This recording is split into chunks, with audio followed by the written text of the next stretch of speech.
محترم سامعین اکرام، السلام علیکم ورحمۃ اللہ وبرکاتہ۔ آج کی ویڈیو دو باتوں پر مشتمل ہے، ایک اہم مسئلہ اور ایک اسلامی کیلنڈر۔ مسئلہ یہ ہے، کیا فرماتے ہیں علماء دین و مفتیان شرع متین مسئلہ ذیل کے بارے میں کہ حالت احرام میں اگر کوئی ٹوٹے ہوئے ناخن کو توڑ دے تو کچھ واجب ہوگا یا نہیں؟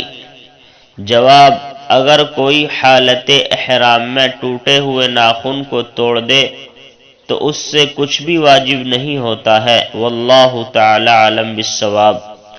اور آج کا کیلنڈر یہ ہے، آج ہندوستان اور آس پاس کے ملکوں کے اندر چاند کی تاریخ ہے 18 ذی القعدہ سن 1443 ہجری، اور آج سعودیہ عربیہ کے اندر چاند کی تاریخ ہے 19 ذی القعدہ سن 1443 ہجری، اور آج انگریزی تاریخ ہے 19 جون 2022 عیسوی، اور آج جو دن ہے وہ اتوار کا دن ہے، سنڈے۔